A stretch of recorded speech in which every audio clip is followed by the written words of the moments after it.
I know so. And because I'm not a man who likes suits and ties and things like that, I believe that was part of the problem. But of course, it was part of my fun. I used to enjoy the fact that I know they're going to stop me, and I also know they're going to apologize to me very soon after that. And so I enjoy that. That's what I I get also, out of that. Okay. you know, yes, they're no special, but I had friends of mine that have gone through similar, I would call it harassment, a similar scrutiny, um, where they doubt what you are, and you don't have this air about you. I don't know why you think. I guess the other people that preceded us had this air about them. I have never been a person to go around pretending what I am not, because I am not God.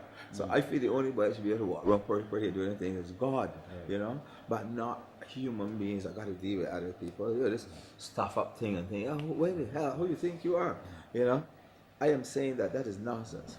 So over the years, I have met quite a number of people. Benny King is one of my favorite people in the world. If you meet Benny King now, and you meet him next week, and next year, and next whatever, he's the same guy. You know how Eddie Grant and I like brothers. Right?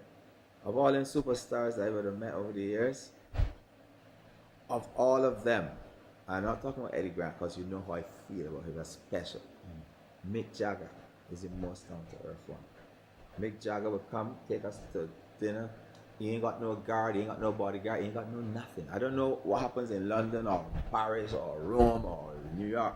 I'm saying that in Barbados, Mick Jagger would come, stay up with Eddie Grant for weeks. There are no special guards up there, there know nothing. He and the Rolling Stone boys, they would record or we practice or whatever the hell they do. They got to go on a tour. We go to cricket together, whether it be here or Guyana or wherever. And I mean, it's very, very down to earth person. I wish that other entertainers, would not allow money and position and popularity and fame or whatever to get to them to the point where they're gonna carry this air. Lose themselves, basically. Yeah. Have you given up on acting? I know you were. Have I given up on acting? No, but I just do acting for fun and very amateur things because I do it for fun. But in my early days, I thought that there would have been an avenue for Caribbean people to be in movies on a more prominent basis. But I believe we will have to do that ourselves. I can't see America doing it or England doing it for us because they have their own market and their own people, and they know what their market is and they know what their program is. So don't expect them to do it for us. But I love acting, and I always thought that it would be great for someone to become famous using a Caribbean accent as opposed to imitating a British or American accent. Well, there are a couple of guys like Delroy Lindo and maybe Earl Mir years ago trying at it. But even with Earl, you can hear some of the accent coming through. Even with 48, there was a little thing. Even with Cicely Tyson, Belafonte. Belafonte, But what I'm saying is like, when for Caribbean people to have a Caribbean actor out there with a Caribbean accent that everybody can identify with and understand, that would be great. The only one I remember that made a little, if you want to call it Hollywood, even though the movie was made, was on Milton McCollum. Oh, Milton's, from here. Black Snake, right? That movie, Yes. But then again, I don't regret. I was fortunate. I have music in a movie with Michael Caine called Water. I also have music in a movie with Harrison Ford called Mosquito Coast. So I in that sense, I still got luckier than most. Right. Again, all through Eddie Grant.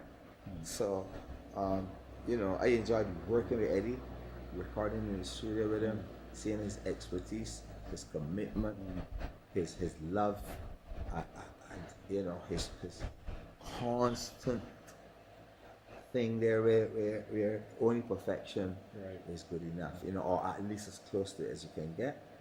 I love that. As a matter of fact, recently I heard Sidney Poitier on a few interviews he gave, and they asked him, "Are you going to do another movie?" And he said, "No." I said, "Why?" He said, "The guys that made those movies with me and for me made first class movies, and it will be wrong for me to go and make movies now." And he didn't use words like mediocre, but with Christmas, I believe that's what he meant. To make that kind of movie, to tarnish the kind of work that went on before. And that's how I feel about music. That's how I feel about anything. There are only two ways to do it, the right way and the wrong way. There are only two types of music, as oh gosh, Hugh Ellington said many years ago. There are only two types of music, good and bad, right? And I love the good. I don't care what it is. Like I said, it could be jazz, it could be blues, it could be rock, it could be reggae, it could be rap, it could be dance hall, it could be calypso, it could be folk. I don't care. It could be Bach, Beethoven, and those guys. It makes no difference. Good, bad. Okay, now you have time to study. The question I'm going to ask you is this: does Gabby take Gabby for granted? That's a good question. I don't take too much of myself in that, take myself too seriously in that way. But I love children. I like working in the schools. Right here now in Barbados, there's a school called St. Paul's School. I work very closely with it. There's a school called Wilkie Cumberbatch. I worked with Good Shepherd School in the past. I worked with St. Mary's School. I worked with so many different schools, teaching the children folk music and calypso and other genres of music. And I love singing calypso, period. And being with the guys like John King and Griner and Red Plastic Bag and Serenada and, the great ones from Barbados. But outside of Barbados, of course, Sparrow, Kitchener. Not only it was a real privilege, and is a real privilege to know these people as my friends, not just as acquaintances. But I lived at Sparrow's house all through Carnival. Go over his house, Carnival or no Carnival. Wherever we meet, I call him Spee. Or I say Sparrow or Birdie or whatever, but he knows there's an affinity there. So, and a real respect and a love that I have for that man. So, it's like, I am grateful to know those guys and as friends, whether it be Stalin, whether it be Shadow, whether it be Gypsy, Denise Plummer. I could go on and on and on and on and on. Juke, especially Juke. Man, that's Rosie. You don't know Rose at all. We special. We were on the boat, same Sunny Turn time with us, cruise liners in those days.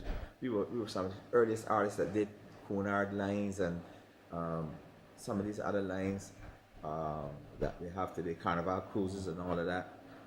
And I worked with Rose, I worked with a guy called Carl Bartlett, who introduced us, took us onto the boats, into the school liners and all that. So to have the opportunity to work in clubs, restaurants, theaters, cruise liners, big stadiums, like whether it be Madison Square Garden or whether it be Royal Albert Hall in London, it is such a privilege and an honor that there's nothing braggarty about that. There's nothing fancy about it for me, but it's a real privilege to represent my country and to associate. There's so many different people in so many countries and share the culture and share the experience.